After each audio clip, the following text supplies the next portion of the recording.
Alaska is often called the last frontier, a land of endless tundra, snowbound wilderness, and silence so deep it can crush a man's sanity.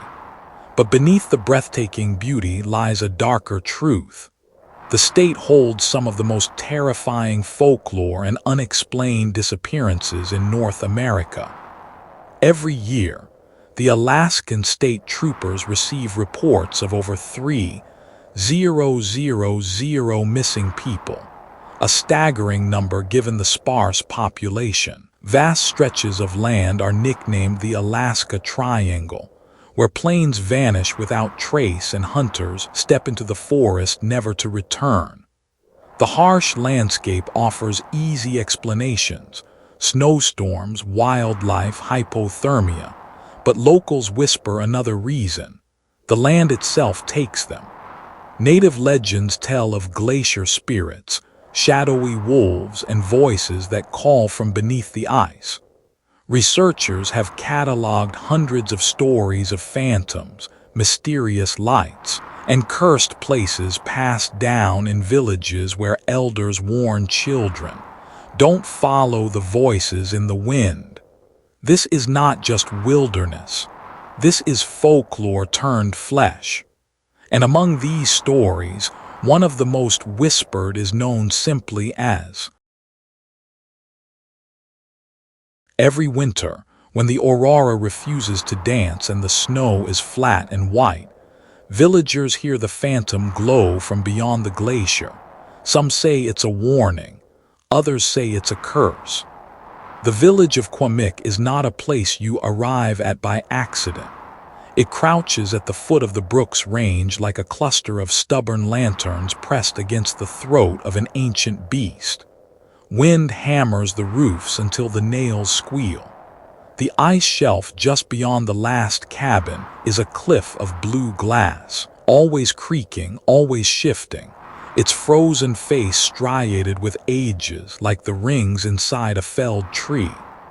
Lee had grown up to that sound, the glacier's breath, that low, slow exhale in the middle of the night.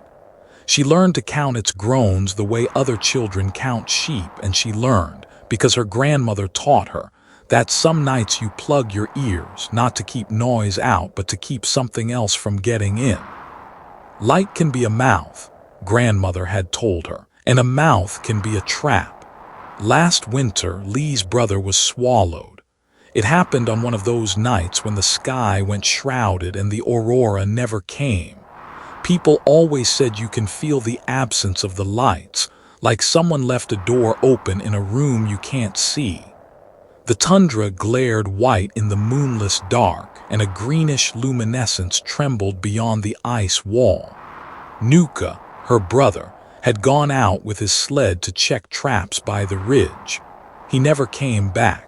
They found the sled half buried in drift. They found a single glove. They followed tracks that faded into a corrugated ripple of snow, and then nothing. Not even the dogs knew where to look. At first, the village called it what the troopers always called it: exposure, misstep, bad luck. But when the wind blew from the glacier, they heard whispers riding the gusts, thin and rhythmic, a cadence like song.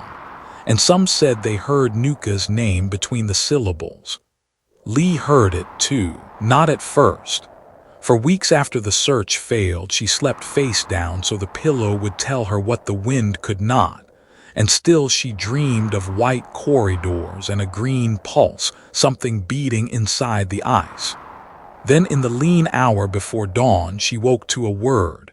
It slid along the window, seemed like a breath-fogging glass. "Lee," it said. And then, in a tongue she did not know, a string of syllables soft as wool and old as frozen bones. She didn't tell anyone. She carried it the way she carried Nuka's glove folded in her pocket, as if warmth could be transferred by keeping it close. The next day, the elder Ayarak gathered the villagers in the community hall. A weather generator coughed out heat that smelled faintly of diesel. The windows showed nothing but a white blank pressed to the glass. Ayarak wore the same look he always wore in hard winters. his eyes steady, his mouth a carved line hiding all the stories he refused to spill. "Do not go near the glacier," he said simply. "Not while the sky is empty." Someone asked why. Someone else muttered about the old stories. Ayarak lifted a hand and for once allowed a scrap of story to fall. "Long ago," he said, "when starvation came, people learned to listen to the ice. It creaks to warn and it sings to lure.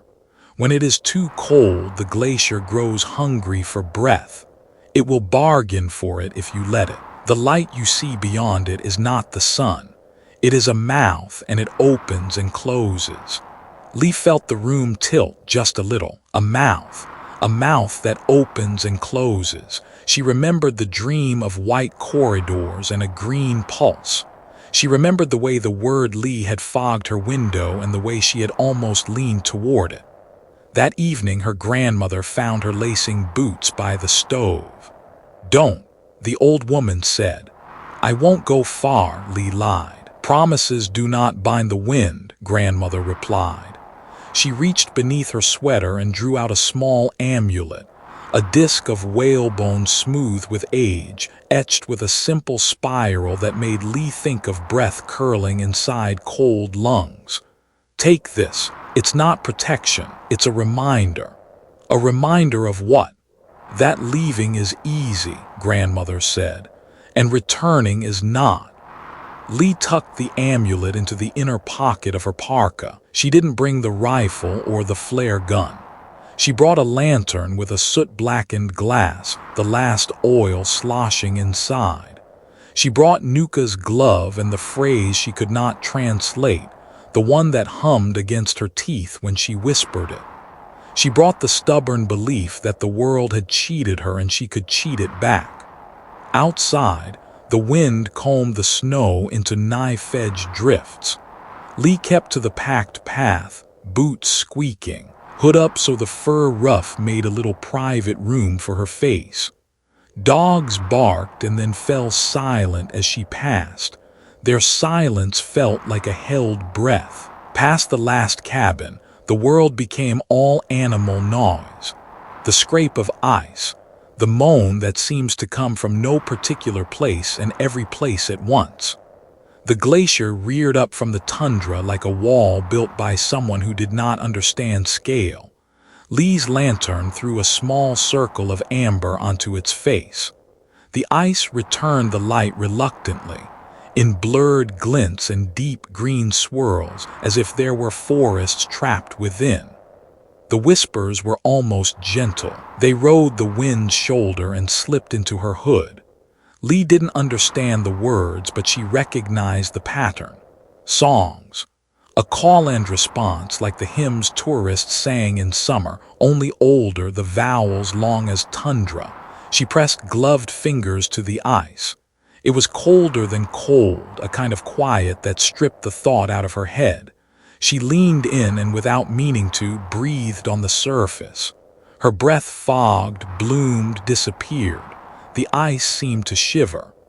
"Lee," the wind said again. It was not her grandmother's voice, and it was not Nuka's. It was the voice the glacier uses when it wants you to believe. She lifted the lantern. The greenish light beyond the ice brightened. It did not come from the lantern. It came from within the glacier, a pulse in a deep vein, a heartbeat in a transparent chest. As it throbbed, shapes appeared where the light was strongest. Faces flattened by time, features smoothed to anonymity, mouths open as if mid-cry. A hand lay inches from the surface, fingers splayed, wrist twisted. The skin looked wrong, more like wood grain than flesh, and yet the knuckles were familiar. She saw the line of a scar Nuka had made on his ring finger as a child, a pale crescent that had never tanned. "Nuka," she said, and the word fell from her lips like a coin in water. The ice boomed, a deep drum. The hand spasmed just once, as if the thought of reaching was too heavy to lift. Lee pressed both palms flat. The lantern light trembled, oil sloshed. She didn't notice the fissure until it spoke underfoot. A thawing sigh, a promise. Snow slumped into a narrow, hungry mouth that had opened at her feet. She stumbled back, and the lantern jerked and smashed against the ice. Darkness fell not like a curtain, but like a descent. A long elevator dropped straight down the spine. Something seized her ankle. It was cold beyond language, cold that bypassed skin and sank teeth directly into bone. Lee kicked reflexively. Whatever held her tightened. She pitched forward, fingers clawing for purchase, hitting only polished ice. The fissure widened the way a grin widens, too many teeth appearing at once.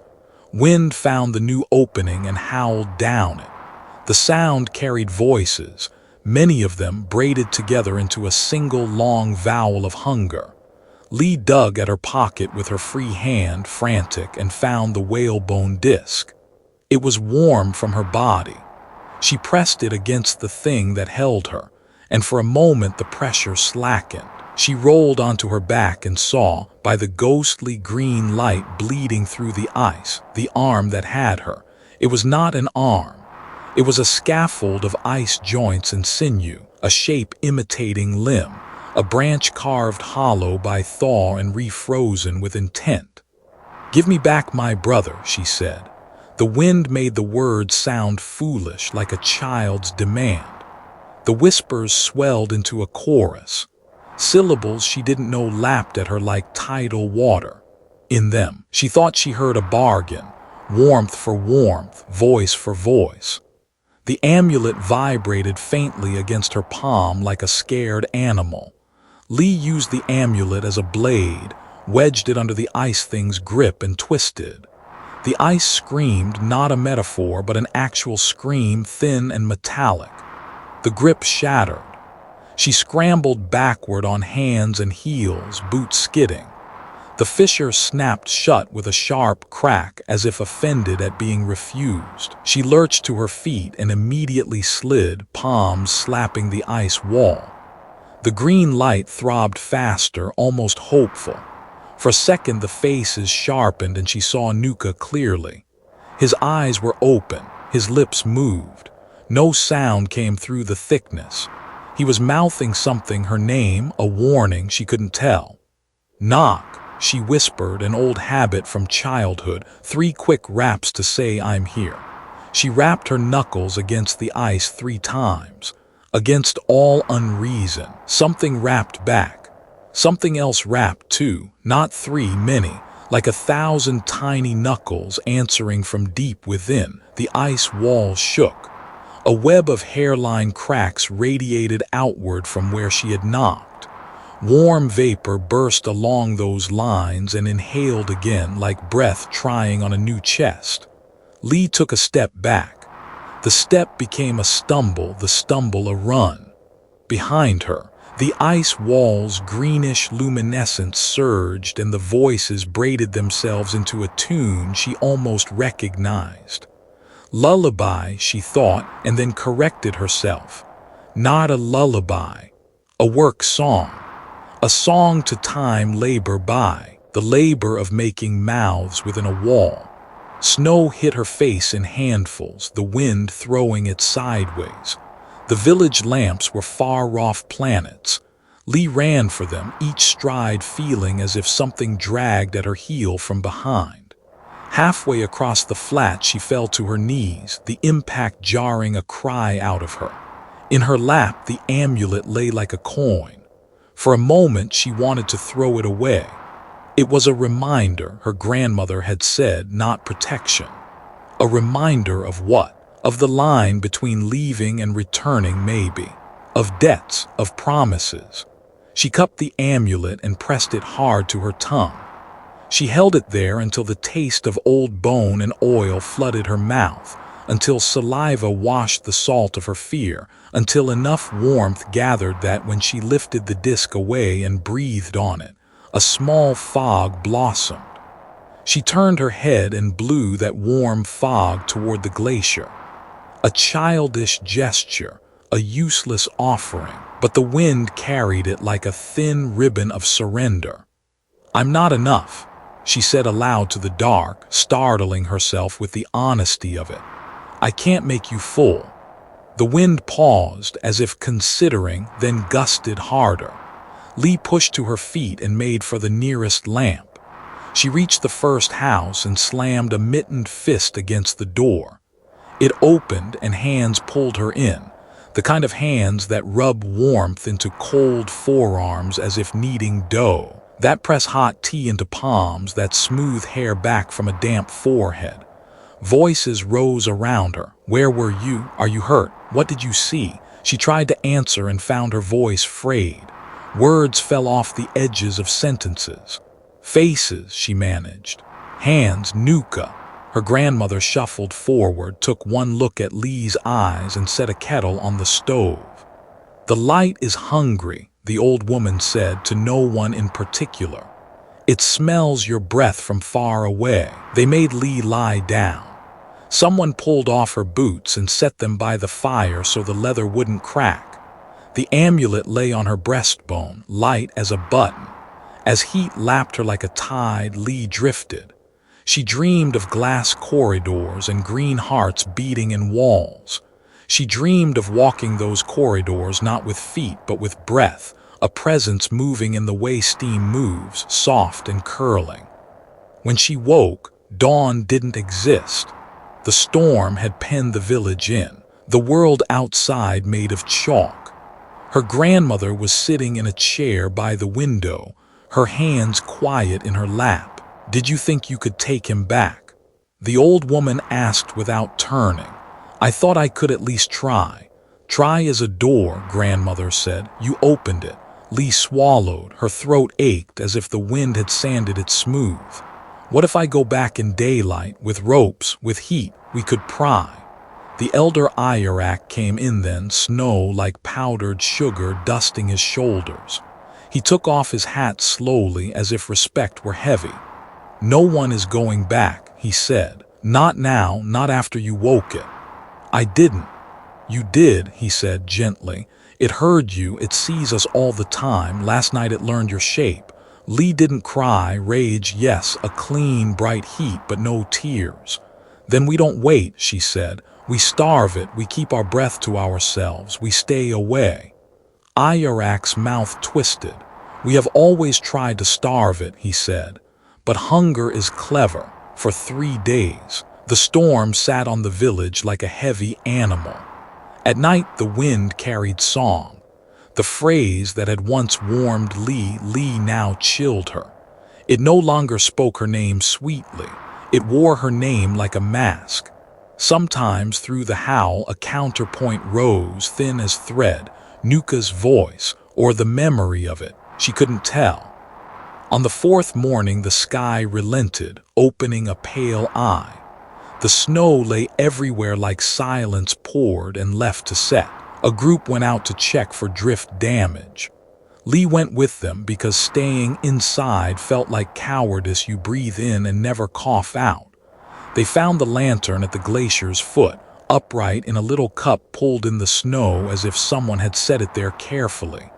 The glass, which had cracked when it fell, was whole. No soot smudged its chimney.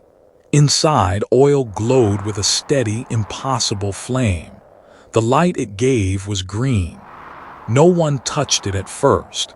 Even Ayarak hesitated. Then he came forward, picked it up with mittened hands, and held it out for them all to see. The flame leaned left and right in the wind but did not go out. Its color shifted to match the glacier's internal pulse, beating in time like a second, smaller heart. "Put it out," Lee said. "I don't think we can," Ayarak replied. Lee reached for the amulet at her throat instinctively and found the ribbon that had held it there was gone. She rubbed her collarbone, naked and cold where the disc should have rested. Panic lifted her chest like a set of bellows. She looked down. No amulet. Snow at her feet stood perfectly smooth, untouched. Ayarak followed her gaze. His expression changed subtly, but she saw it, the way a ridge of worry appeared between his brows. "When did you lose it?" Lee shook her head. She'd fallen asleep with it, she was sure. Had she? A trapdoor in her memory seemed to open beneath that certainty, and her stomach dropped clean through. That night the village sealed windows with plastic and tape. They banked fires and spoke in whispers as if speaking loudly might draw attention. Lee slept in her grandmother's house, not because she asked to, but because her grandmother refused to let her leave. That was how they both pretended the choice was not Lee's to make. At some hour without a name, Lee woke to quiet, not silence. The absence of storm is never silence, not here, but a quiet that is itself a kind of noise. Into that quiet, a song poured. It came not from the window, but from the crack where the floorboards met the wall. At first it was only air moving. Then it was syllables, the same old words wound on new breath. She sat up, pulse tracking the lantern's memory. Nuka, she whispered.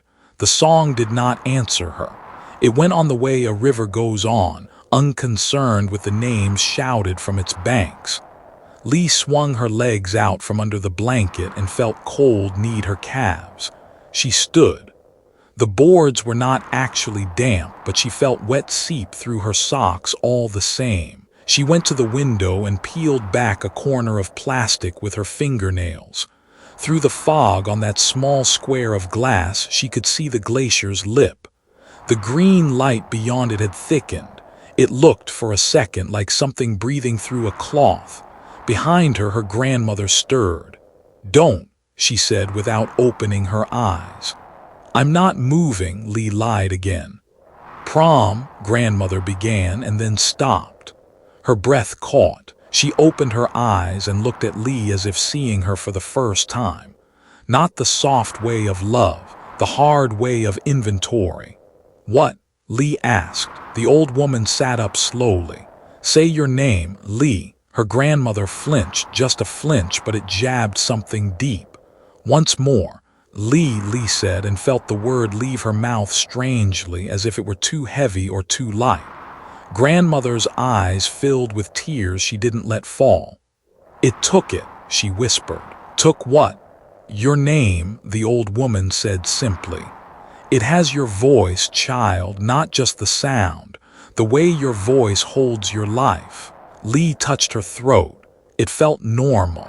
But when she tried to say her brother's name, what spilled out was a braid of old syllables she had heard only in wind. The words shivered in the air between them like fish slipping the net.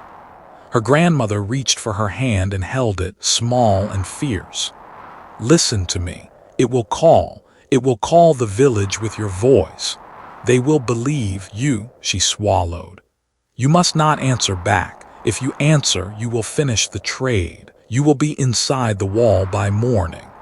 Lee stared at the old woman's knuckles, at the small moons of scar tissue, at the grooves the years had carved. She wondered how many trades her grandmother had witnessed in her life, and how many she had prevented by cautioning a child, by tying a ribbon, by making sure a lantern's chimney stayed soot black so it would not be mistaken for a green heart. She lasted until just before dawn. The calling began at the window seam, moved to the stove pipe, found the crack around the door. It used her laughter from childhood and her pleading from the afternoon and her broken whisper from the night, "Her brother did not come home." It used all the versions of her voice that lived in other people's memories.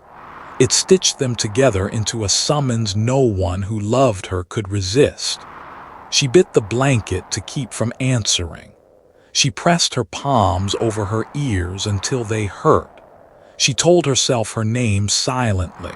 The syllables slipped like seals off a rock. When the sun thought about rising, the song changed. A new thread entered the braid. "Grandmother," it said in Lee's voice, and then again, so quiet you would miss it if you were not the person meant to hear it. "Mama." The old woman stood, joints clicking like ice. She went to the window and put her forehead against the glass. "You are cruel," she told the glacier, as one might tell a god a truth and hope it like being told. Then she turned to Lee and pressed the amulet. How had she gotten it back? No, not the same amulet. A different disc, older, hairline cracked into Lee's palm. When I say run, she said softly, you will run to Irak's house. You will shut your mouth and you will not open it even to breathe. Breathe through your nose like a sleeping animal. Do you understand? Lee wanted to say yes. What came out was a string of old words that meant nothing and everything. Her grandmother nodded anyway, as if yes lived in the eyes. Then she tore the plastic away from the window with one hard pull and threw the sash up. Cold rammed into the room. The calling rushed in as well, grateful for an open door. Run, the old woman said. Lee did. They say the Denali wilderness consumes people, not with hunger but with cold promises. Of safety beneath snow, of rest beneath ice. They were 6, plus a trailer of borrowed instruments and the kind of confidence you can only buy with youth and grant money. Their professor had sent them north to map permafrost fissures along the foothills, to listen to the ground with radar and return with clean plots and tidy captions.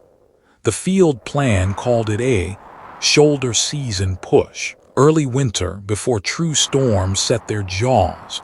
2 weeks a transect per day in and out. The mountain had other plans.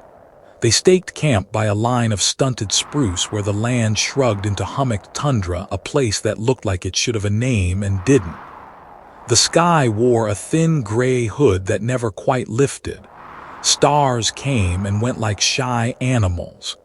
It snowed the way drip coffee brews. Slow, constant, unconcerned with your schedule. The wind braided sastrugi into sharp little ridges that caught shins and patience. They named their tents after home: Juneau, Tucson, Dhaka, Santa Fe. Jonah's tent they christened Denali as if flattery might win favor. Out here, the ranger had told them at the last checkpoint, you don't beat weather, you bargain. Pay with time and comfort, never with breath. Mara didn't forget that. She tucked it away with the other small rules that keep people alive. Never step across a creek without probing. Never joke about turning back until you've actually turned back. Never trust clear ice over moving water. She had learned these in other mountains with other teams. But every place asks for new rules, and Denali's were old. Written in a hand most of them had never learned to read. The first night, small knots of snow appeared at the edges of the tents, perfect little bundles, as if someone had rolled snow between their palms and tucked the results against the fabric. Owen laughed and accused Talia of arts and crafts. Talia rolled her eyes. Priya flicked one with a mitten and watched it disintegrate into powder. Probably wind, Jonah said, pragmatic as always, though his voice carried that soft catch he got when he was trying to talk himself into the simplest explanation.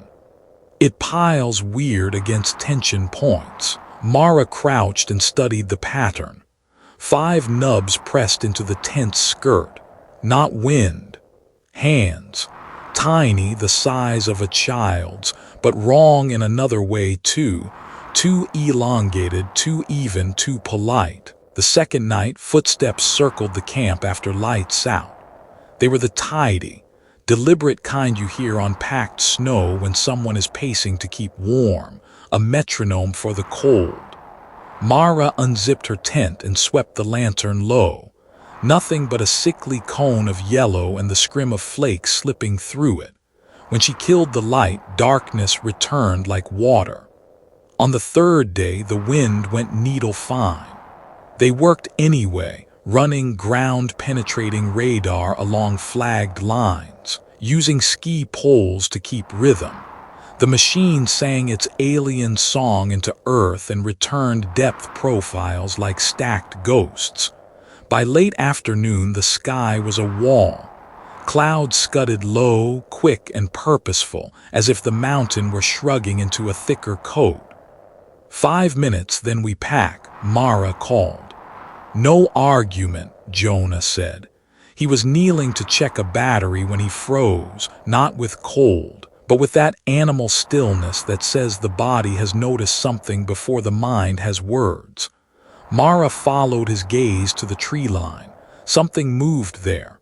White that was whiter than the white around it. Cloaks, she thought absurdly, because the shape had the soft shoulders of drape rather than the hard angles of branch. A blur, then gone. She blinked and it was only spruce again, black spines prickling the edge of the gray sky. "Did you," she began, "see that yet?" He stood, brushing snow from his knees. "Let's pack." Nobody at dinner wanted the story. They ate dehydrated stew and asked about home and told unfunny jokes. When Mara finally said, "I saw something near the trees," relief rippled through the circle. "Oh good, someone else will say it for us." Owen claimed it was a drift collapsing. Priya said an owl. Talia said she'd seen figures on a documentary once, and Owen snorted and said documentaries never get the wind right. Later, zipped into nylon, Mara listened. The footsteps came back, circling slow. She peeled the zipper a thumb's width and pressed her eye to the gap. A pale shape crossed the narrow field of view, silent, close enough to fog the vinyl for a heartbeat. When her breath hit the cold, the fog spread into a handprint from the inside. She shut her eyes. She pictured home, the coppery glare of desert light bouncing off the hood of her mother's car, and tried to graft that warmth onto this air. It didn't take. By morning, the world had narrowed to a handful of yards. A proper whiteout, the kind that makes distance into a rumor. The barometer in the cook tent might as well have been a stage prop. Its needle had decided down was the new language. They should have stayed put, rides out the tantrum. The agenda said otherwise. They argued for 10 minutes and compromised on stupid. A short line, 400 meters to the moraine and back. No sled, just packs. Flag line between them like an umbilical cord made of nylon and pride. They lasted 30 minutes before the wind took the world and shook it like a rug. Mara went from second in the line to alone in the space of 3 wrong breaths. She felt the tug of the flag line stutter, then slacken, then snap. Sound funneled sideways. The horizon vanished into a milky brightness that had no source. She did the textbook thing, dropped to her knees, planted the tip of her pole and called the names clockwise, each in turn, ending with Jonah. The wind answered with a long, low hum that made her think of giant speakers in a concert stadium. The sound wasn't around her. It was in her bones, vibrating the marrow as if her body were an instrument someone else had tuned. "Mara," Jonah's voice, right in front of her and then not. She lunged toward it, hands out, and stepped into a calm she did not trust. The clearing didn't make sense. In a whiteout, you don't get circles of quiet like that, as if someone had lidded the storm and set it aside. But there it was, a ring perhaps 20 paces across, air still enough to hear snow fall. In the center, Jonah knelt, his back to her, head bowed like someone praying who has forgotten how to stop. Around him stood shapes. A dozen, then 2 dozen when she counted again, because the eye doesn't know how to keep track of white upon white. At first she mistook them for monks, then for women in shawls, then for something else entirely. The forms were cloaked, yes, but the cloaks were not fabric. They were layered frost and rime, a veil of hoarfrost draped over frames that weren't built for human rooms. Where a face should be, each form showed oval emptiness filled with moving snow. Eyes were not eyes so much as hollows where the wind had carved. They leaned toward Jonah as if smelling him. The air between them and him shimmered in the peculiar way air shimmers over heat. The hum that had been lodged in Mara's bones rose a half note and held. "Hey," she tried, and her voice landed like a chip of ice on stone. One of the beings lifted a limb, call it an arm, though it had too many gentle angles, and placed it on Jonah's shoulder. Another did the same from the other side. More hands arrived, a lattice of pale pressures settling evenly, sweetly. Where they touched, frost blossomed through fabric. Jonah's breath plumed slower, the fog from his mouth turning from gray to white to almost invisible. He gave a little sigh that was not fear and not pain. It was relief, the kind of exhale you let go when someone soothing finally relieves you of a weight you hadn't realized you were carrying. Mara crashed forward, grabbing for him. The first hand she batted aside felt not like a hand but like a drift that had decided to remember fingers. It clung without squeezing, prickling the nerve endings in the way menthol does, tricking the skin into calling cold a kind of heat. She yanked Jonah's parka, found a strap, pulled. He turned his head. His eyes were the calm of a lake on a windless day. "It's okay," he said conversationally, as if she'd woken him from a nap. "They promised." What? The word snagged in her throat. Rest. She swore because no other tool presented itself. Her glove found the emergency flare on her belt. She jammed the cap, struck the tip. Red tore the white in two. The beings didn't flinch the way animals do. They simply reoriented, a flock changing direction in a thought. Every head turned in the same slow arc until the hollows of their faces faced her. The flare's light plunged into them and did not come back out. Behind those knot eyes something glittered, not pupils exactly, but a kind of crystalline attention. The hum split, harmonized, resolved into a chord that felt like hands pressing her shoulders down onto a bed. "Get up," she told herself out loud, but her knees were already on the snow, and the snow had already begun to accept the idea that she belonged there. She jammed the flare right into the lattice of hands on Jonah's shoulders. The rime hissed. A scent like clean laundry filled the clearing. For a second the grip loosened. She found leverage and dragged him half a meter. He toppled, chin to chest, surprisingly heavy, as if packed with something denser than muscle and bone. The nearest figure reached for Mara. Fingers brushed the base of her neck, right where spine tells lungs when to work. Warm, she thought with a jolt of confusion. The touch was warm. Not warm like tea, warm like numbness arriving. A wave of comfort rolled through her, the precise, manufactured relief of hospital blankets straight from industrial dryers. Her grief, small, constant background flattened. The hum threaded through its fibers and plucked. "No," she said, too softly to count. She clawed her way out of the feeling like a swimmer realizing the water is too calm to be ocean. She shoved Jonah at the edge of the circle.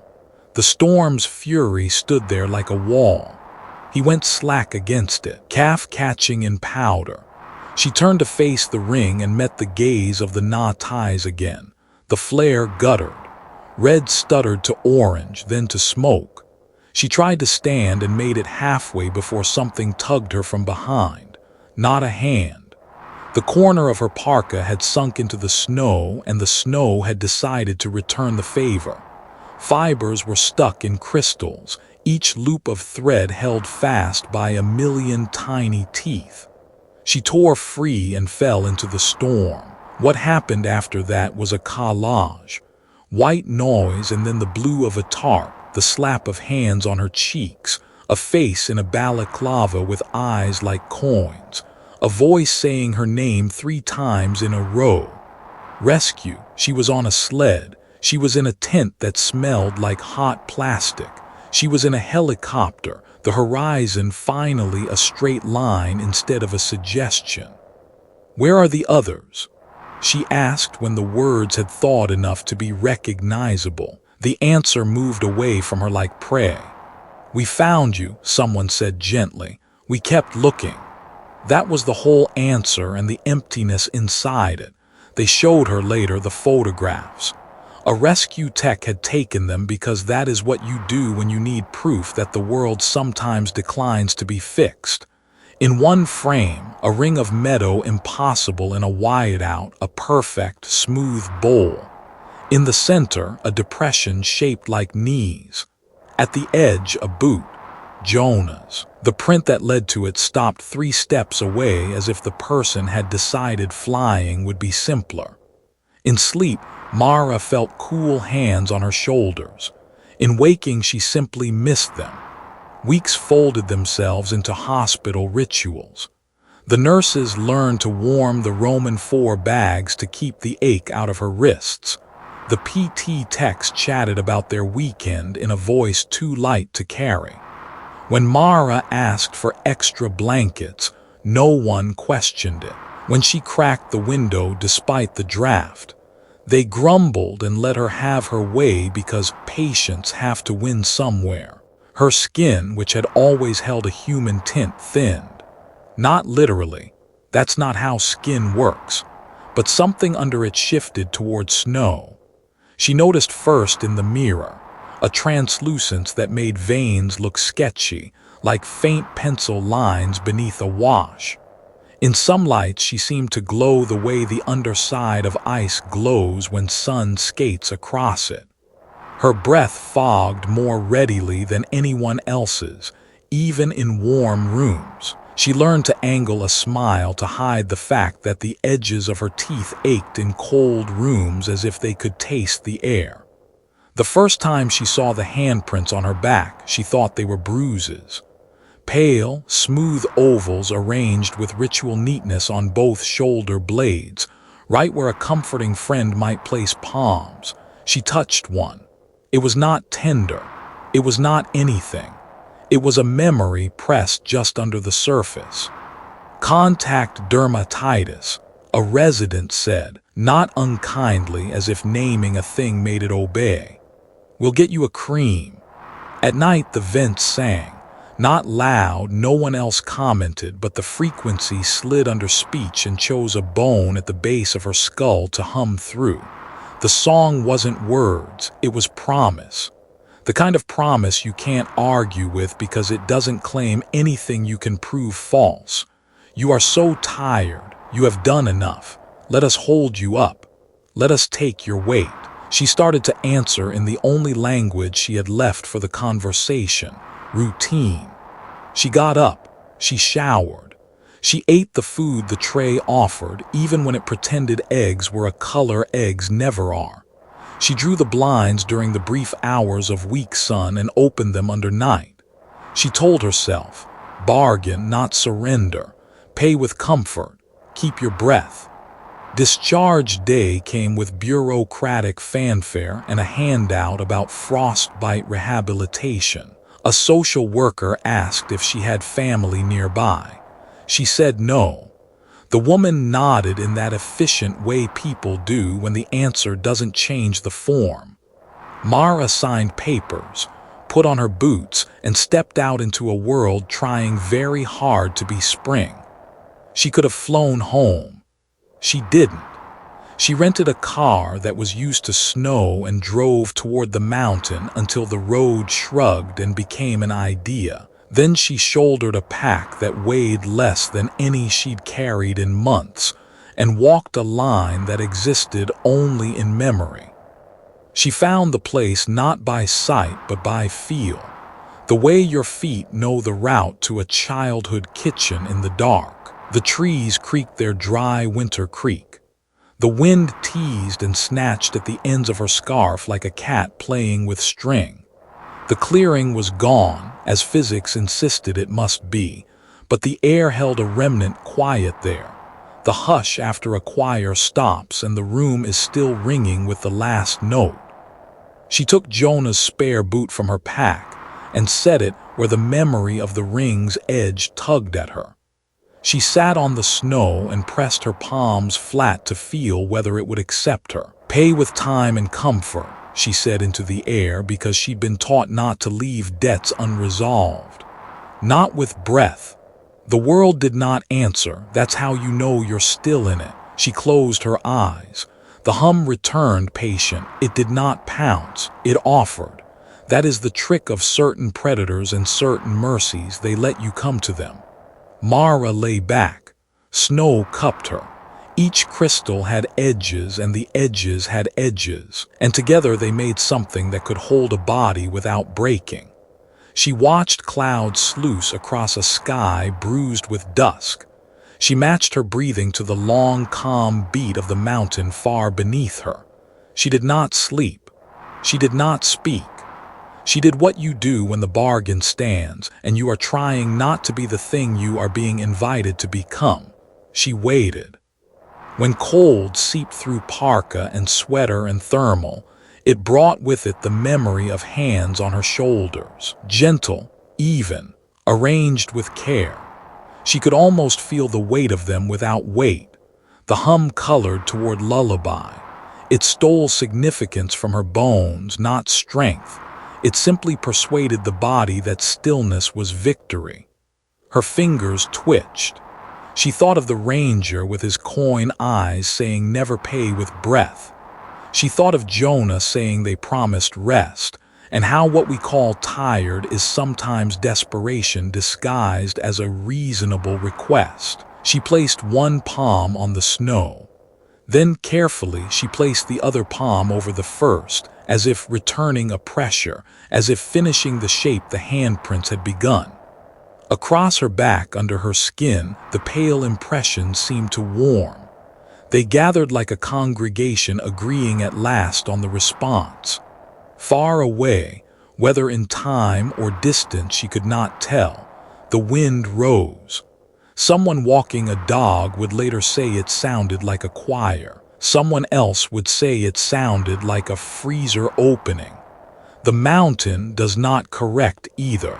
Weeks after Mara signed the discharge papers, a nurse cleaning her room would pause by the window and rub at a faint fog on the glass that would not wipe away. It would be shaped, briefly, like a hand. In a mirrored bathroom miles from any trail, Mara would lift her shirt and watch the prints on her back brighten from nothing to moon, and then fade again as if embarrassed at being seen. She would touch them and feel the urge to lie down in a snowfield so heavy her bones might finally learn silence. And on nights when buildings hum and vents carry the steady, breath-slowing note of conditioned air, she would stand very still and listen. And if you could see her skin right then, you might think of ice when light passes through it just right. How it seems not white but full of the memory of colors. She would close her eyes. The Snowbinders didn't take Jonah, the story would say. If anyone ever wrote it down, they seldom take. They invite, they teach. They make room, they are patient. They are making new ones. They started with her. An old radio frequency in the Arctic Circle carries more than static. Sometimes it carries the past. The decommissioned radar post lay 100 miles from anyone's routines and 2 inches from the sky. In summer you could see the sea from the roof, steel gray, patient as a god. But winter erased horizons and wrote everything over in white. The dome, a yellowing golf ball the size of a chapel, sat on a hill of sastrugi. The barracks crouched beside it, rust eating the seams. Out back, a line of wind-kicked antenna masts clicked when the storms rolled in, which felt like most hours of most nights. Eli was the caretaker because he didn't mind long silences, and because the VA counselor had said gently, "Try a place where the noise is honest." He made rounds, logged temperatures, drained lines that wanted to freeze. He cooked simple food, read whatever battered paperbacks the last crews left, and fixed what broke with a joy that surprised him. A stripped bolt, a reluctant starter, a door that wouldn't remember the difference between shut and closed. Work you can solve with your hands. The radio was not on the checklist. It was a personal project, a hobby as old as adolescence. Twist a dial, eavesdrop on the world. He'd brought the shortwave set up from storage because the storms made the wires hum, and he liked to hear that hum become speech. He strung a long wire between two masts, soldered a new connector with the slow care of a man who needed certain things to be perfect, and lit the dial. The bands rose like stacked weather, each with its own static and small, bright islands of voice cutting through. He logged the date in pencil, January 18, and wrote out of habit, band open, Aurora strong. The first whisper came 3 nights later, in the hour when sleep goes brittle and thoughts start to walk around on their own. He was on the 49-meter band, thumb nudging the tuning just enough to make syllables swell and shrink. CQ, a man in Idaho called, bright as a kitchen. CQ, CQ, a woman in Japan returned. A weather beacon rattled off numbers like teeth. Then, tucked in the fog between stations, there was a sound that wasn't a signal and then was. A child's laughter, thin as the line of ice on a window. He pulled the dial a hair. The laughter left. He slid back. It returned, and with it a woman's voice, soft and precise, as if her mouth were close to the microphone but she was shy about it. "Anana," she said. The syllables curled against his ear. He thought Inuit, Inupiaq, Inuktitut. He didn't know enough to know the difference and hated that his mind grabbed for a label before it listened. He listened. The voice came again, not quite the same. Anana. He logged it. 2241 local, female voice Anana. Child laughter. He listened for 5 minutes and got nothing else but the storm playing fence wires. He went to bed hearing that laughter in the ventilation. In the morning he swept the threshold, fixed a wobbly stove leg and ignored the radio. That night he didn't. The band opened like a bruise. Aurora clotted the sky in a green veil and the compass sank a little needle-weary. The wires sang. He tuned lower and found it, a crackle like rice paper tearing, and then the woman again, not Anana now, but a string of syllables that sounded like breath worn into a story over many winters. After a minute, a second voice joined, a man deeper, as if answering the first. He pressed his headset tight. It wasn't English. It wasn't anything he could place cleanly. But every few phrases wrote a word he recognized from a pamphlet he'd once skimmed in a museum, the kind of knowledge you don't deserve to claim.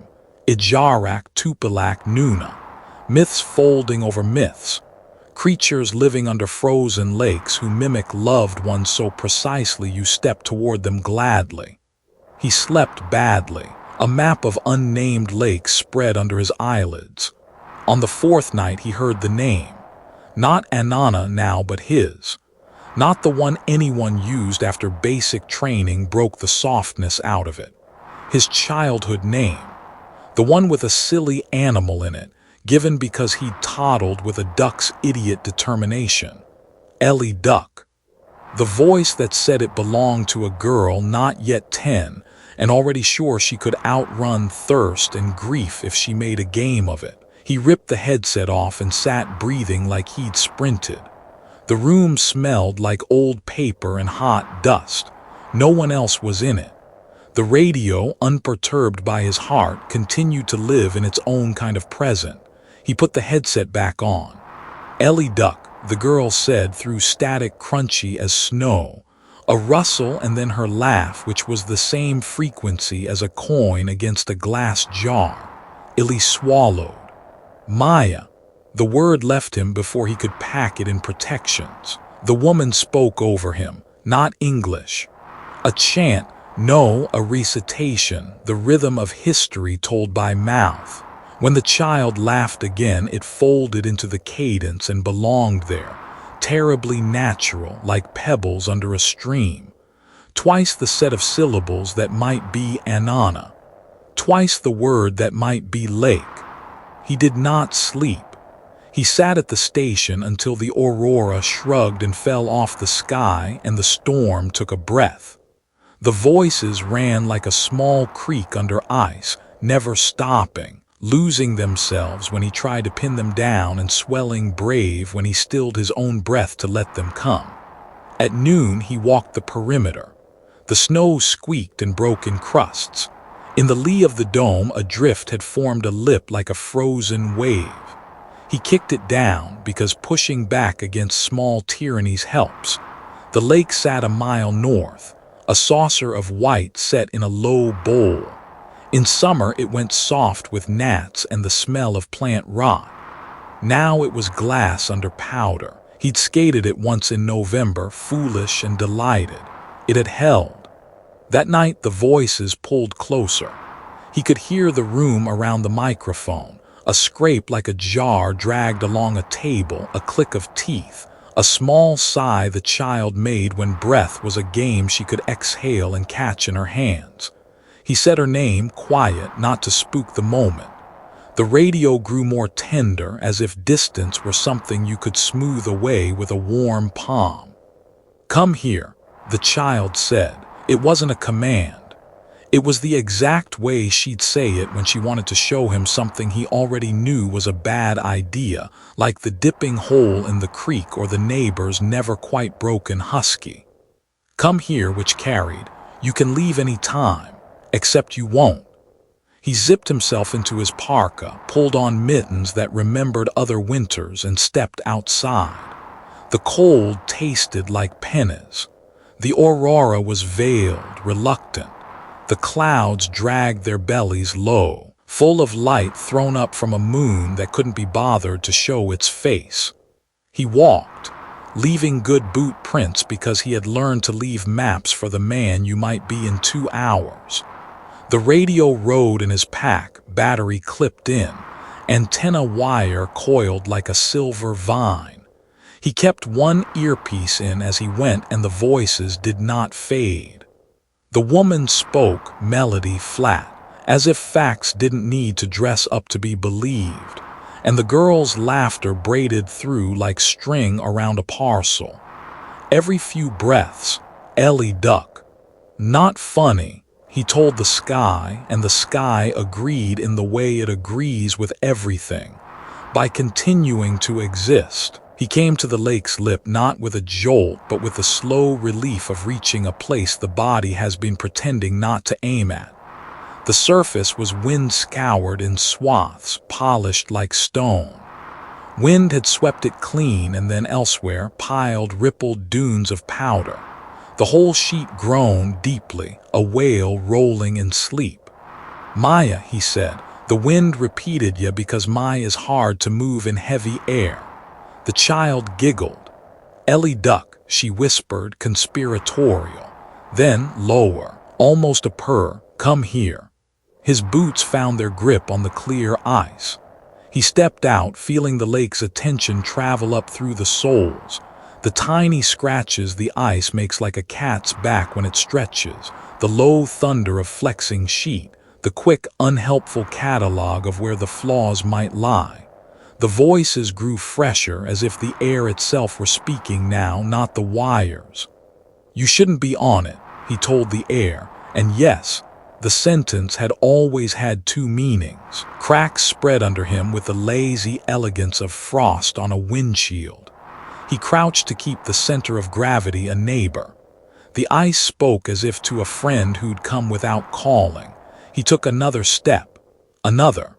The radio hissed in his ear. The woman's story rolled. The girl said his name like 3 syllables of permission. He reached the lake's center, where a black oval yawned under clear ice. It was not open water, only the thinnest pane left between worlds, a window someone had forgotten to frost. The water moved there, pulled by something the shore couldn't quite understand. "Not here," he said aloud because he had learned to say things to make them true. "Not this spot." The hands did not respect language. They came up in a many, not 1, 10, 20. White shapes bursting through like dandelion heads through skin. Fingers of ice, each knuckle gleaming, each nail a surprising translucence. They were colder than he knew how to name, cold that felt like heat at first, like the ash-white ache of snow burned into skin. They took his ankles. The shock knocked his breath into an animal that ran in circles. The urge to lie down and stop doing verbs surged, reasonable as sleep. He bent into it, which made their work easier. Hands found his calves, his knees, the hem of his coat. The ice around him sang in quick high cracks like laughter. He went down not by falling, but by being bent. The pain at his chest bowed, water pressing at it from under with the patient authority water has. His glove scrabbled for purchase and slipped, glove grain skating on glass. He tried to roll back toward thicker ice and the hands politely denied him, the way a parent denies a child who wants to carry the heavy pot. "Let me," he began and went under. Cold swarmed him, not sharp, complete. A second skin grown in a breath. He kicked hard, legs recalling a pool, a lake in August, a training tank with a medic counting loud from the edge. The hands held him with exquisite care, an embrace that refused to change its mind. The world above was a smear of green and gray. The world below was a cathedral, ribs of ice arcing into a night without stars. The voices came from everywhere now, not his headset, not even the water, inside, under his tongue, behind his ears. The woman's story threaded through it. A lake that keeps voices the way a cedar keeps smell. A creature that learns the weight of a name until it can stand upright in it and wear it to the door of your house. Between her phrases, the child's laughter. Between the laughter, his own from long ago when breath was what you wasted to show you could afford it. He swam. He fought. He let himself be held for a heartbeat or three because the rest was so convincing. The hands did not squeeze. They simply arranged him into agreement. When the last bubble left his nose, he felt the lake accept it like a gift. They found a jacket at the edge, frozen into a posture that looked like it was trying to stand. They found a line of boot prints and one good, clean slide that ended at black glass. They found the shortwave set sitting on the snow like a pet waiting by a door, the wire antenna neatly coiled as if by someone who hates tangles. The battery light winked. The two men from town who'd driven the track out in a snow machine with more will than sense stood a while with their hands in their pits and their breath doing the math. They took photos because you have to show someone later that there was nothing you could have done. They loaded what could be loaded and took it back to the barracks, which felt, for a handful of minutes, like a place that could choose kindness. One of them, Paul, a patient man who had not expected to become a patient man, sat at the desk and turned the radio's dial because the hum under the storm was the kind of hum that makes you think of company. He did not expect much. The set obliged anyway. Static. A rumble of empty sky poured through wire. And then, like a hand under a door, laughter. The men looked at each other. The second, who'd never liked radios because they seemed to pretend that distance is a joke, shrugged as if to say, batteries do things when cold. "Anana," a woman said, soft as a thumb on a bruise. Paul had a grandmother who had said a word like that. It punched air out of him in a short laugh. He turned the volume down, then up, because that is how humans assert control. A new voice came through, and if you'd been there, you would have watched two faces ride surprise and then wash up on fear. The new voice said, "Come here," in a man's careful tone, the one a good big brother uses when coaxing a child across a place the child shouldn't cross. It said it again, with that particular casual music of someone who knows you will. Paul stood and turned the set off. You always have to pretend you can. The room grew bigger without it. The quiet seemed like a relief until he realized the relief wasn't his. He boxed the radio. He labeled the box. He wrote a note because the paperwork demands it, recovered equipment. Owner presumed missing. Hypothermia likely. He did not write.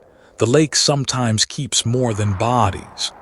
At the clinic in town, a nurse little older than the idea of the road propped the radio on a shelf behind a curtain where the heater rattled. On her break, she flicked it on because she'd grown up in houses where something always played in a corner and silence felt like the start of a fight. The band opened like a curtain she had not decided to pull. The woman spoke in a language the nurse didn't know, but that seemed like something she could have known if she'd turned left instead of right at some important age. The child laughed. The man said, "Come here," with a patience that felt like love. The nurse turned the volume down to a civil murmur. She stood looking at the lake through a window that didn't exist. That spring, a science teacher, the kind who trawled thrift stores for equipment that would make kids believe electrons were not a rumor, bought the radio at a surplus auction for $12. He took it to a classroom and set it beside the Van de Graaff because kids like hair tricks.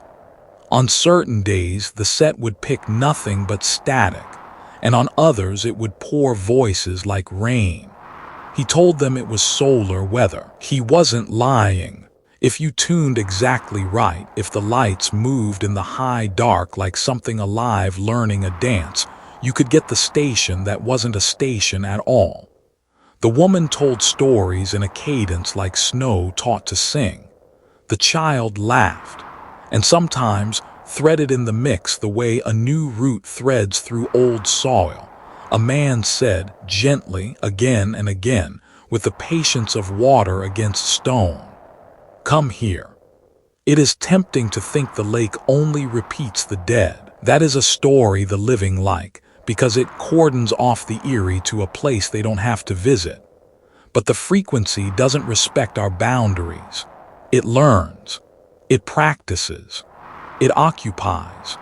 Some nights, between the children's math problems and the hum of the school's old heater, a student hearing that voice would feel something in her chest lean forward. She would picture the sled track across the schoolyard some older kids had stamped, and she would think of a pond frozen clear, and a black oval in the center like a pupil. She would put her hand on the radio, not to turn it, just to feel the ghost of electricity in its bones. She would tell herself she was only listening. On those nights, if you walked past the classroom door and glanced in, you might see the set's little signal meter twitch. You might hear a woman tell a story you don't deserve but are lucky enough to be near. You might hear a child laugh the way coins sound in a glass jar. And if you have ever been anyone's big brother, you might hear yourself say, from somewhere you didn't know you were standing, very kindly, "Come here." What the lake uses is not corpses. It uses memory. It uses names. Once you go under, something else climbs out, not dripping, no footprints. It doesn't need feet. It needs signal. It holds the pitch of your life the way ice holds air. It waits for a frequency that feels like yours, and then it calls and calls and calls.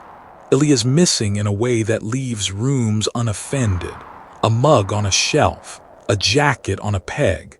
In the ledger, pencil lines tidy to the very end.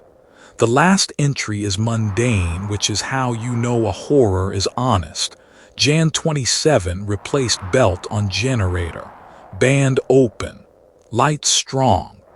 There's a small doodle in the margin, a circle with rays.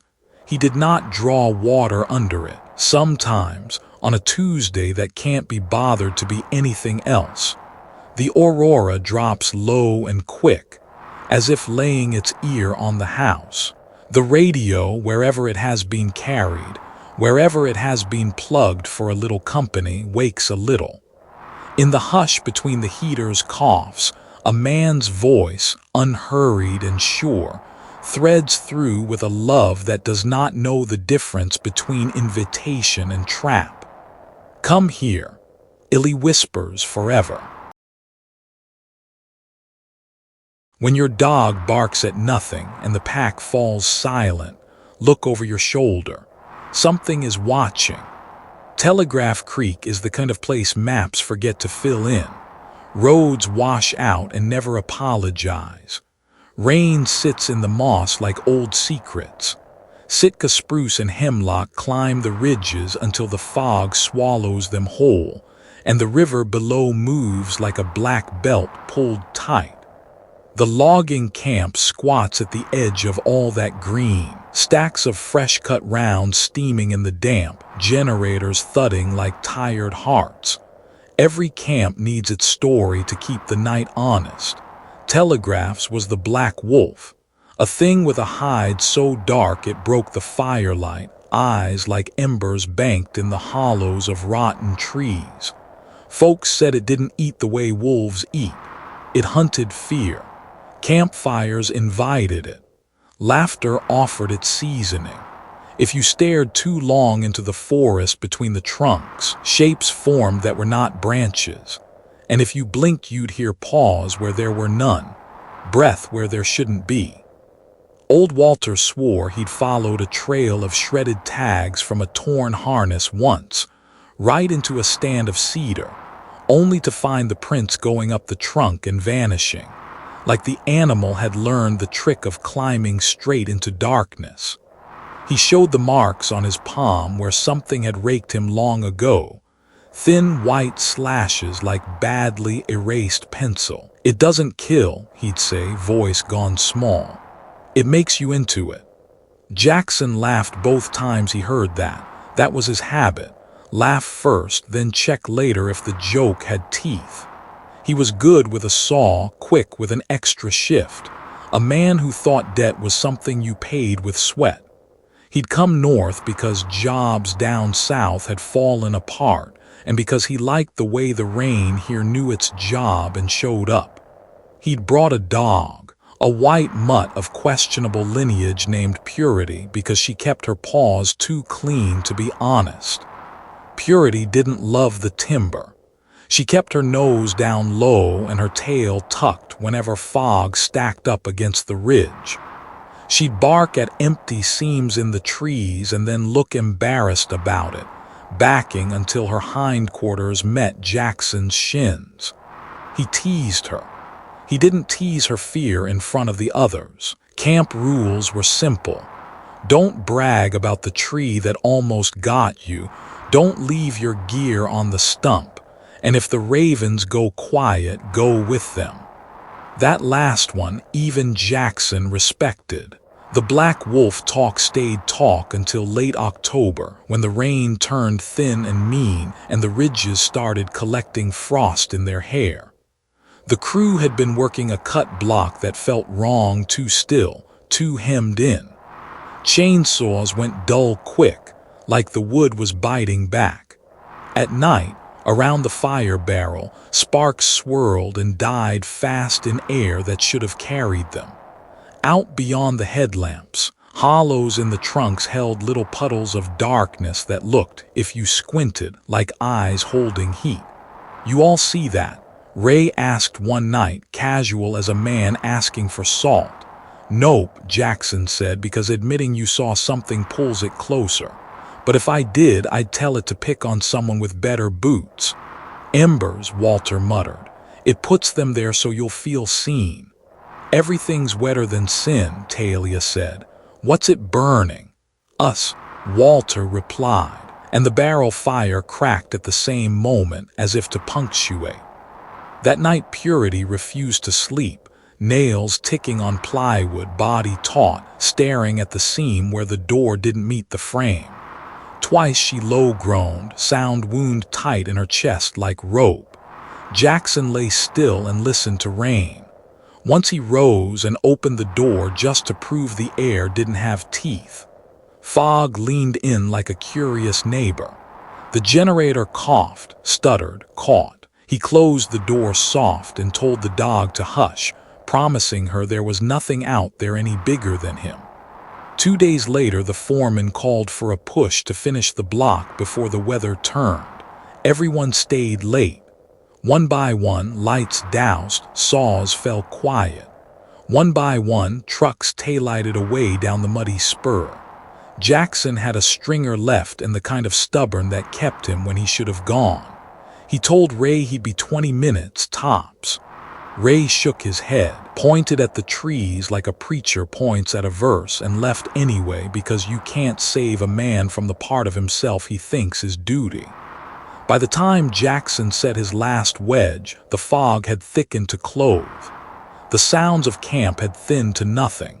Purity whined, digging small, worried trenches beside his boots. 5 minutes, Jackson said, and I'll carry you home if I have to. The forest answered with a scrape that wasn't branch on branch. He froze. Purity pressed against his knee hard enough to bruise. Another scrape, close. He swept his light, beam ragged. Something retreated into shadow like smoke inhaling. He angled the flashlight higher, probing the black mouths of the trees. In one cedar's hollow, 2 coals burned. They did not blink. They did not move. They warmed the black around them like breath in winter air. Eyes in a tree, he said, because speaking truth sometimes ruins it. The flashlight dimmed. He shook it, old habit, and the beam guttered back, then died with the sad little hop of a filament giving up. In the moment between light and dark, the coals flared. Purity's bark cracked once, then folded backward into a yelp. The thing stepped into the edge of where the chainsaw's little work light could reach. Calling it a wolf felt like calling the ocean a puddle. It had that half-lope that says it could cover the ground between you and it without effort, and a matted pelt that seemed to drink light. Its ribs did not show. It was not hungry that way. Its eyes burned, banked, and patient, like wood stoves left in empty cabins. Jackson's body selected old lessons. He dropped to one knee, swung the rifle from where it leaned, thumbed off the safety. The wolf's head cocked, amused. The wind went still in the way wind goes still only when it's stepping aside. The forest shut its mouth. Even the drip-drip from the ferns paused as if something had put its palm under it and said, "Wait." He aimed center mass because you always aim center mass when fear shoves your hands. The trigger pulled easy. The muzzle flash was a brief orange flower. The shot slapped the ridge and ran on. The wolf did not fall. Something big went through the sallow behind it purposely, loudly, a tree pushed by nothing, turning his aim reflex into misdirection. He fired again into noise and heard splintering wood, a feral roar, Purity's pain twist, the kind of dog sound you don't forget if you love dogs. Purity. He shouted, pivoting. The world answered with paws drumming earth, faster than panic. Branches broke behind him, then in front of him, and then directly to his left in a circle that didn't make sense. It was moving in ways the map did not allow. "Enough," he said, forcing the word through a throat that wanted to shut. "Enough." Then silence, hard as a door slam. In that silence sat a whisper so close to his ear he turned his head like a man whose name has been said tenderly. "You are next."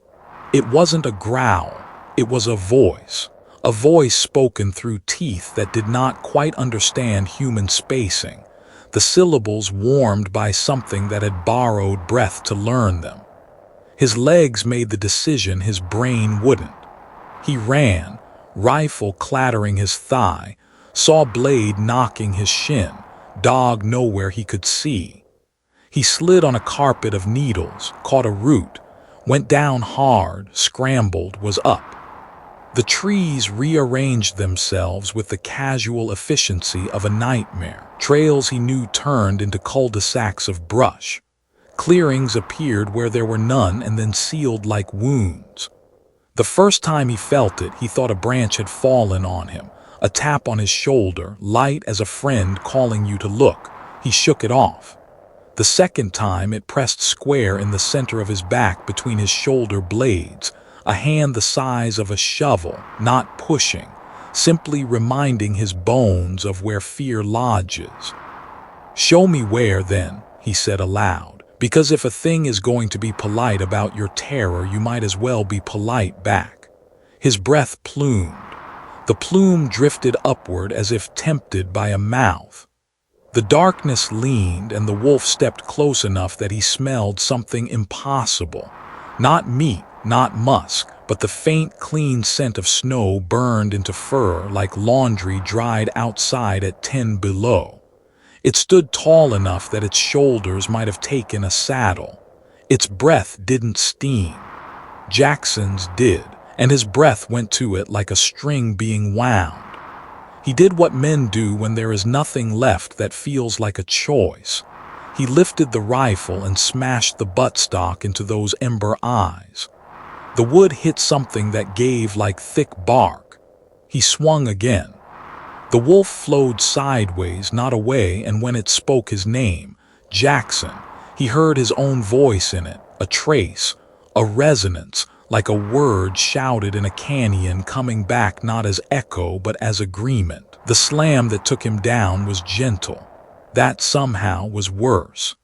It lowered him like a nurse lowering a patient. He lay on his side, cheek in damp moss, watching the small matters of forest life, pill bugs humbling along a twig, a drop of water thickening to fall. Purity's collar lay 3 feet away, the quick-release clasp snapped cleanly, tags ringing once as if to mark a time. He rolled to his back to face whatever face this was. The wolf hovered, cold, steady, head tilted in that dog-logic way that says, "I know more than you want me to." It lowered its muzzle close enough that he could have reached and touched the wet edge of nose if his arm were not suddenly the arm of a sleeping man. The voice slipped out of the dark one more time, his name, tender and wrong. The world blinked. At dawn, the crew came up the spur with coffee in their guts and a fear they didn't say.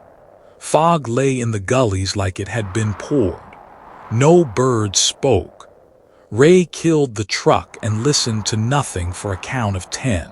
He and Talia and Walter found the stringer cut clean where Jackson's wedge had meant it to go. The saw sat on its side, chain slack, paint scuffed. The rifle lay half buried, safety on again as if someone had been careful or kind. A few feet away, Purity's collar, tags gleaming dull. Walter turned it in his hand and swallowed something he didn't know he'd saved for later. Blood marred a nearby cedar. Thin, disagreeable lines, not enough to be fate, enough to be story. No body, no drag. Tracks circled, reversed, overlapped, became nonsense. Ray followed a pair he told himself were Jackson's, heel, toe, until they ran straight at a big spruce and then went vertical as if boots had learned how to go where paws go. He looked up into branches that hollered no, saw nothing, told nobody. They found the flashlight wedged in a fern bed. It was warm. No one turned it on. They found a line of paw prints big as a man's hand, and halfway along that line, overlapping them, the faint depressed echo of bare feet. Maybe it was melting, Ray told himself. Maybe he was making a picture to carry the emptiness. They radioed the foreman, and the foreman radioed the ranger, and the ranger came and did ranger things. Tape measures like rosaries, flags like prayers, notes that would later feel like lies because they said something neat about a mess that wasn't. The dog did not come. The black wolf did not appear. Neither did Jackson. They built a fire because people need fire when truth goes cold. Smoke curled up and found the low clouds. Sparks leaped and died quick. They spoke of anything but the thing, how the road would wash out by November, how the barge schedule would strangle if the river dropped, how Ray's kid had finally said Dada, and it had sounded like the boy was spitting out a bad taste. Talia was the first to see eyes, and she didn't point. She didn't say a word. She watched the hollows of a cedar knit two small embers among its rot. She watched a second pair open above the first, and then a third, like stars encouraged by company. When Ray finally looked up from his hands, he saw 5 ember pairs in 5 trees around them. No movement, no breath. The hair on his arms decided honesty was better than bravado and stood. "Don't," Walter said low. It wasn't clear whether he meant don't look or don't speak or don't run. They chose all 3 and sat as if sitting correctly might invent safety. The wind shifted. The smoke slid across the clearing and under the trees. A voice came out of the place the smoke touched. It growled and it spoke. It was a wolf's voice wrapped around a man's color. It belonged to something that didn't need to borrow him but had anyway. "Stay away," it said. Ray had heard Jackson at his best, singing dirty versions of clean songs with a chainsaw rhythm section, and at his worst, muttering to bolts that wouldn't seat. This carried both. The vowels were Jackson's. The consonants were borrowed from a mouth that did not own them. Stay away. Command or warning he could not tell. The embers brightened once in a shared slow inhale. The forest sighed like a wet log tossed on flame. Then the eyes went out the way good coals go out, reluctantly leaving behind the shape of heat. After that, the camp learned new rules. Don't split shifts after dark. Don't joke about the thing you can't see. If a dog refuses a trail, take the dog's counsel. If eyes appear in the hollows, no one names who they look like. Ray began to mark in his head how many ember pairs he saw and how many names were on the list of folks who had drifted away over the years. A hunter, a surveyor, a tourist who had gotten turned around. The count kept rhyming in a way he did not like. Some nights the fog held more voices than the mountain could possibly have taught one animal. You could hear them stacked and braided. Human syllables dragged through a throat that had learned to love the drag. The steady, almost kind breath of something that could hold you down without force. The cracked laughter of ravens playing judge. If you stayed at the fire too long, your own laugh might come back to you bent. Talia left on the barge in November and never once looked back at the ridge. Walter started wearing a strip of red cloth around his wrist that smelled like cedar oil. Ray taught his boy to listen when the dog barked, to turn toward silence, to count embers the way other kids count lightning. He stopped correcting people who said the wolf haunted Telegraph. Haunted was the closest word they had. Sometimes, just before a storm, Purity's collar would ring once on its hook in the gear shed, the metal answering some pressure no one else felt. When that happened, Ray would step to the door and look at the line where forest assembles and decide to let night keep what it had taken and what it had made. Because that was the part of the story old Walter had gotten right, and the part Jackson had learned too late. The black wolf doesn't kill. It transforms. It takes fear and packs it tight and lights it the way a man lights a fire in the rain, patiently, with small, careful breath, until what was you glows inside what is it. Then it walks the ridges wearing your voice like a scarf and warns your friends or lures them or both, because what is a warning if not a softer kind of invitation? And when your dog barks at nothing and the pack falls silent, and smoke curls toward the cedars as if wanting to be held.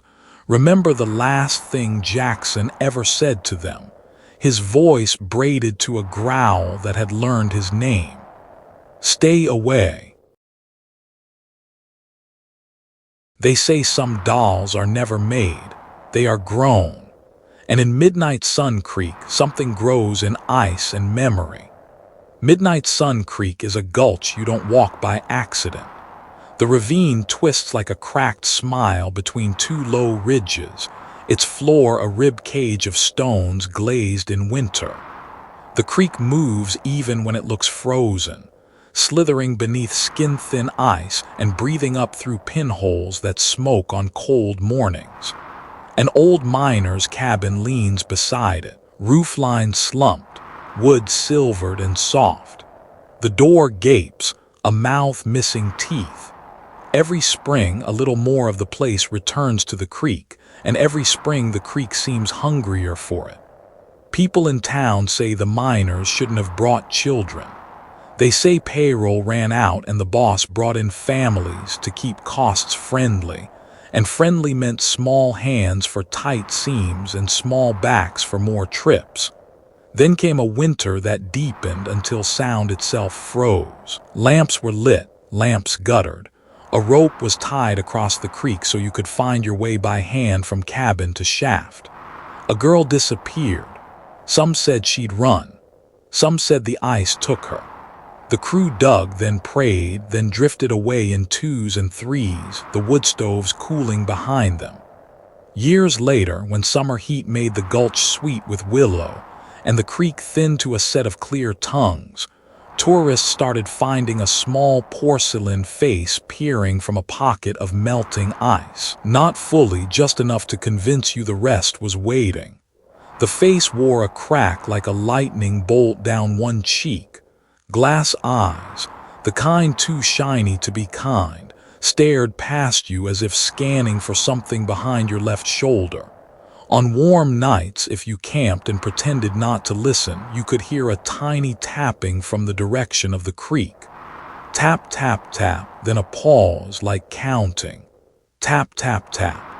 Kids dared each other to say hello into the gulch. Some swore that at dawn the face sat a few inches farther out of the ice than it had at midnight. No one admitted to moving it. No one admitted to hearing the nails scratch from inside. Ingrid heard first as a rumor, the way good trouble travels. A friend of a friend sends a link, a shaky video, a comment thread thick with double dares.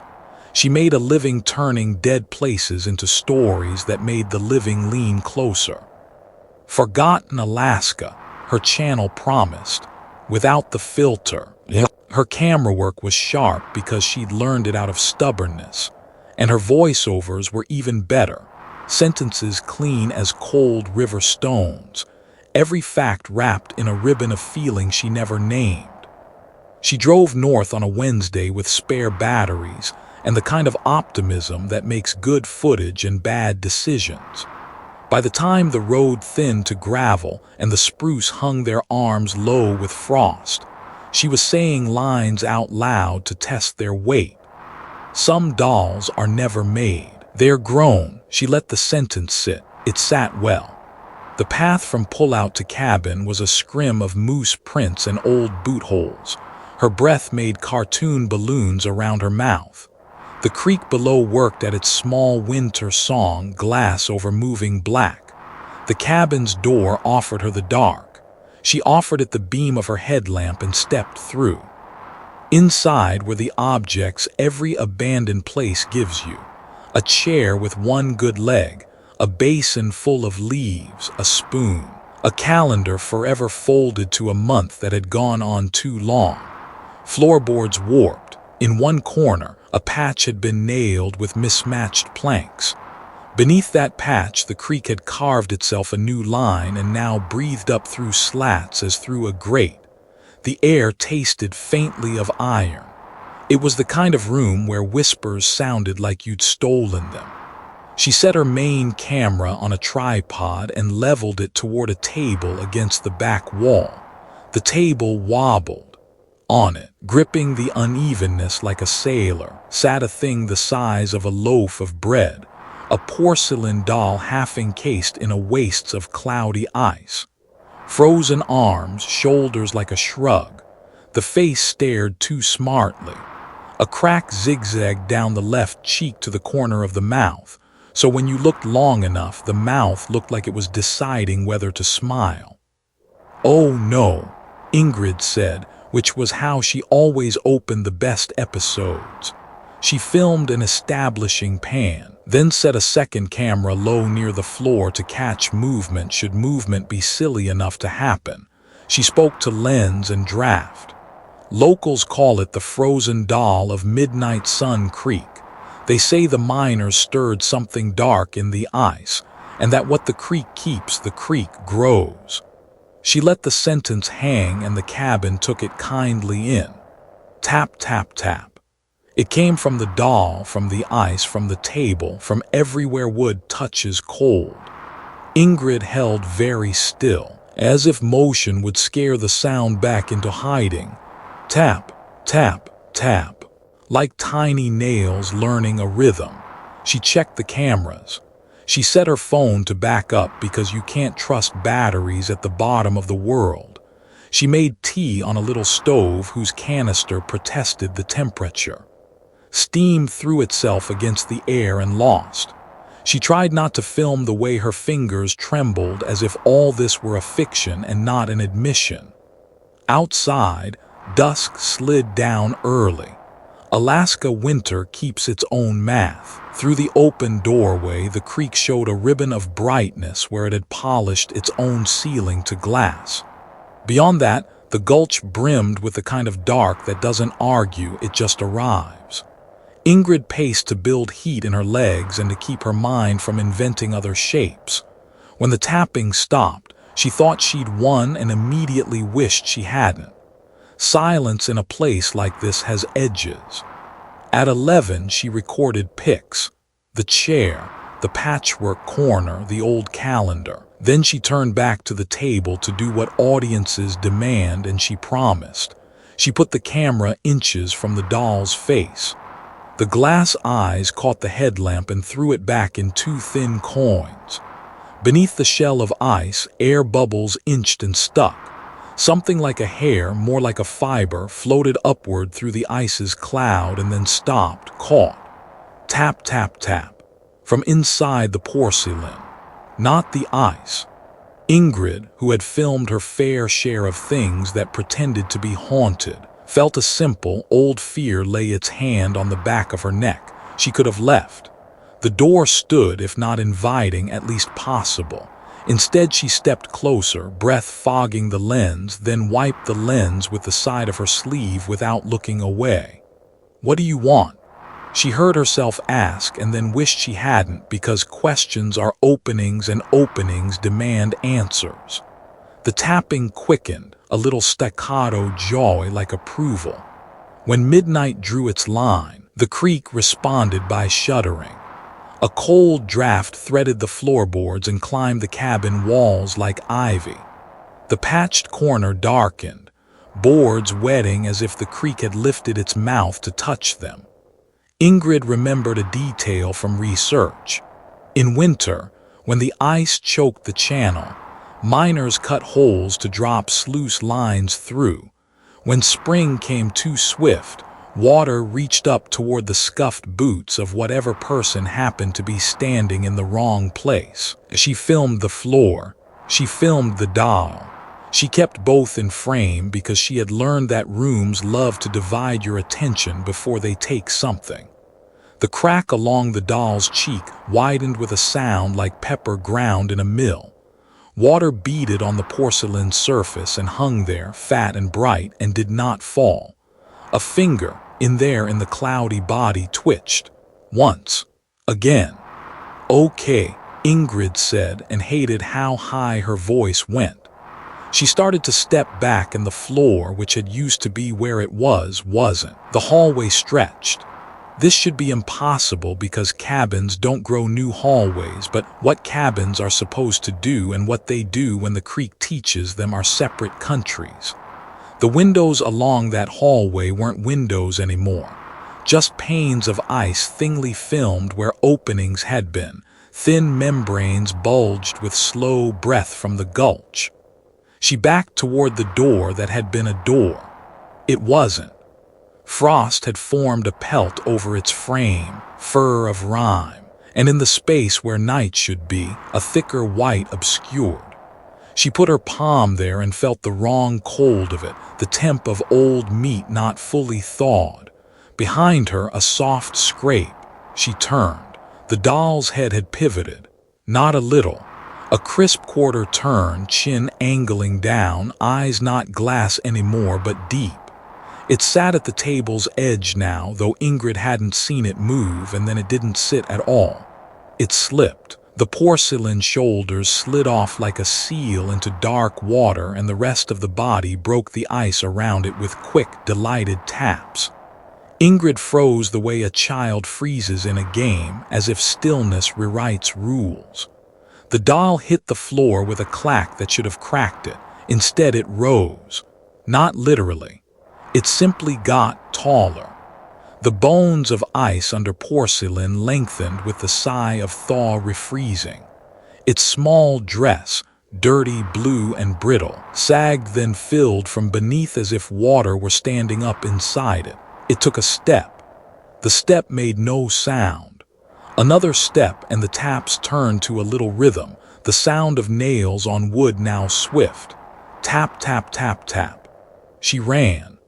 She ran down a hallway that didn't have the right number of boards, past windows that had become mouths of ice with thin lips and patient teeth.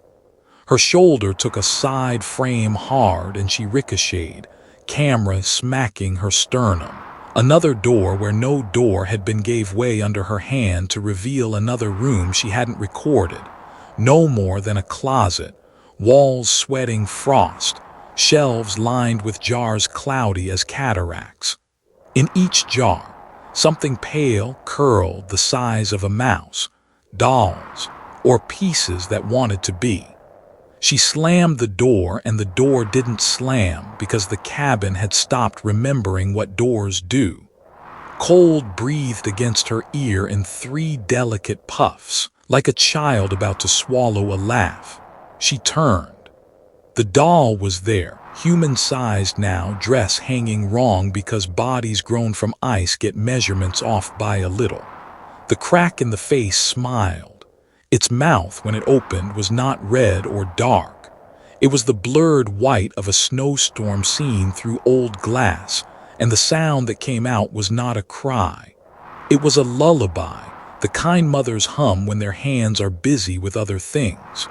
Words, if there were words, hid under the ice of melody. Ingrid lifted the camera because that was what she knew to do. The viewfinder showed the thing too clearly. All the details your brain still tries to sand down. Hair frozen into thick ropes like willow roots. Porcelain skin with frost trapped just under, drifting like breath inside cheeks. Eyes that weren't painted but moving water, the current slow as a thought. The mouth, wide now, shaping notes that thawed the room and refroze it on the same breath. She backed into the patchwork corner. Cold climbed her boots and stitched itself into her jeans. The floor sagged under her like a held breath giving way. "Stop," she said, because you flatter danger by instructing it. Tap, tap, tap, from beneath her, not nails now, knuckles. A set, then a second set, then many, shivering the boards between her boots. The doll leaned forward on the taps and matched them with her own fingers, lightly, lovingly, as if answering someone's knock from below.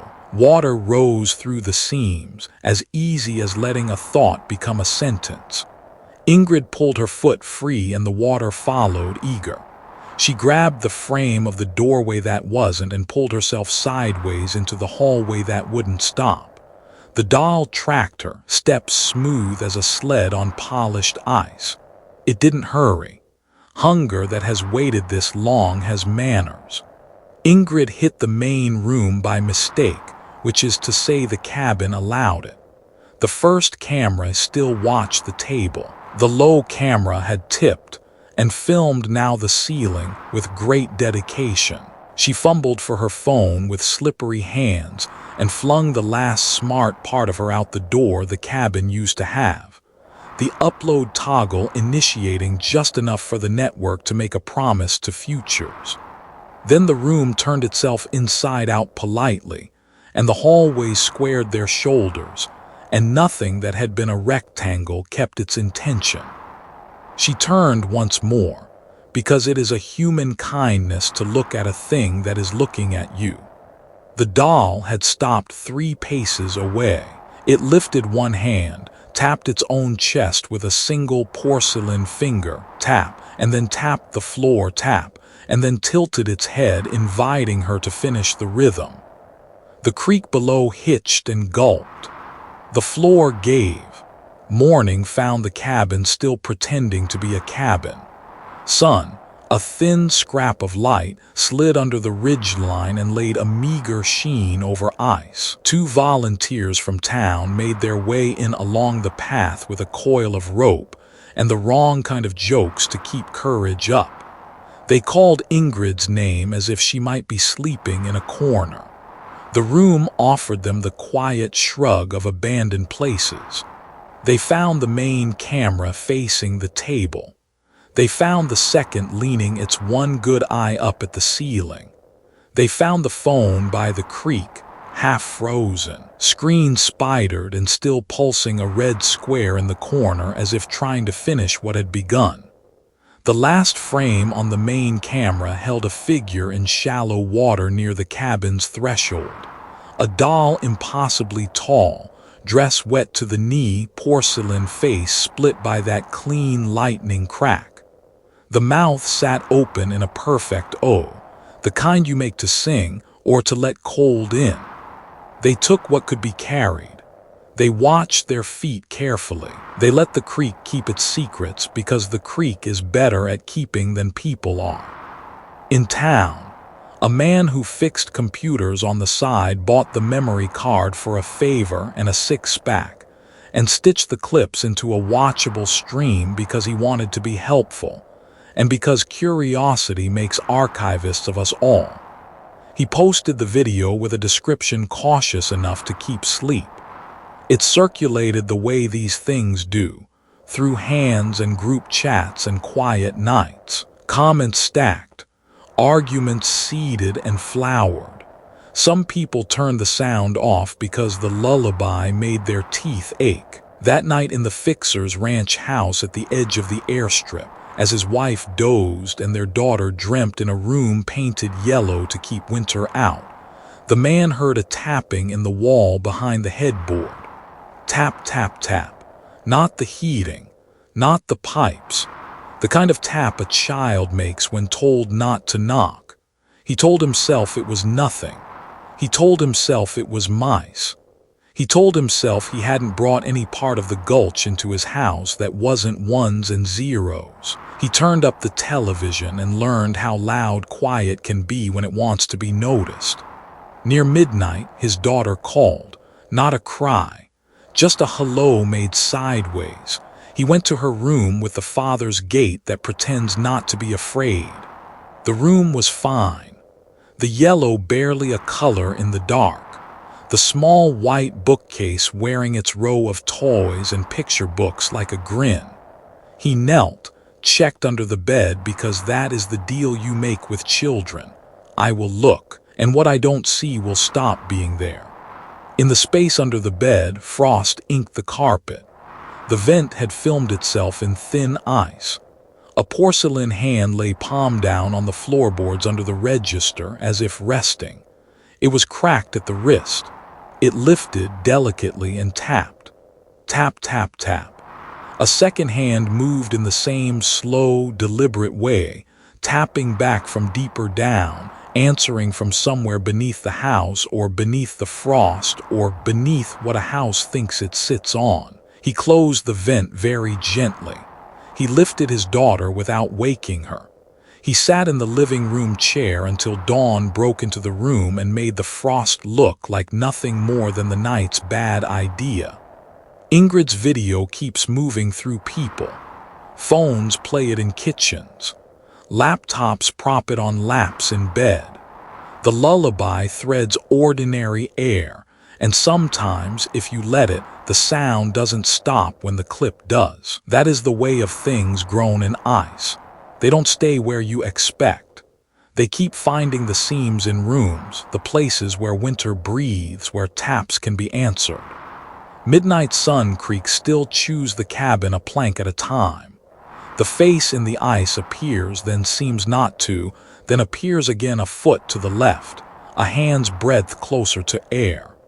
If you go, and you shouldn't, but you will, and if you lean toward that doll and say hello because you think politeness can hurt nothing, you may hear a small happy rhythm from inside, an eagerness. Tap, tap, tap. Some dolls are never made. They are grown. And what grows wants to keep growing.